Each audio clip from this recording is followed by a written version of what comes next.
మీకు ఈ వీడియోస్ నచ్చినట్లయితే లైక్ చేయండి, షేర్ చేయండి. మరిన్ని వీడియోస్ కోసం సబ్స్క్రైబ్ చేసి బెల్ ఐకాన్ క్లిక్ చేయండి. లక్కీ డ్రా ద్వారా బెస్ట్ అవైలబుల్ పథకం కింద 192 మంది విద్యార్థులను ఎంపిక చేయడం జరిగిందని జిల్లా కలెక్టర్ తేజస్నంద్ లాల్ పవార్ అన్నారు.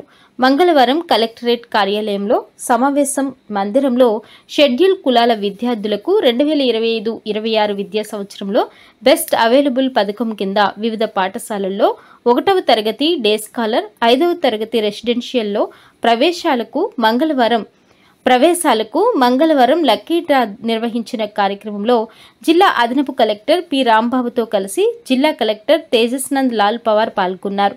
ఈ సందర్భంగా కలెక్టర్ మాట్లాడుతూ 1వ తరగతిలో 94 మంది విద్యార్థులకు, 5వ తరగతిలో 98 మంది విద్యార్థులను లక్కీ డ్రా ద్వారా ఎంపిక చేయడం జరిగిందని తెలిపారు. ఈ కార్యక్రమంలో షెడ్యూల్ కులాల అభివృద్ధి అధికారి దయానందరాణి, డిఈఓ అశోక్, రెసిడెన్షియల్ జిల్లా కోఆర్డినేటర్ సిహెచ్ పద్మ, అధికారులు, సిబ్బంది తదితరులు పాల్గొన్నారు. మీకు ఈ వీడియోస్ నచ్చినట్లయితే లైక్ చేయండి, షేర్ చేయండి. మరిన్ని వీడియోస్ కోసం సబ్స్క్రైబ్ చేసి బెల్ ఐకాన్ క్లిక్ చేయండి.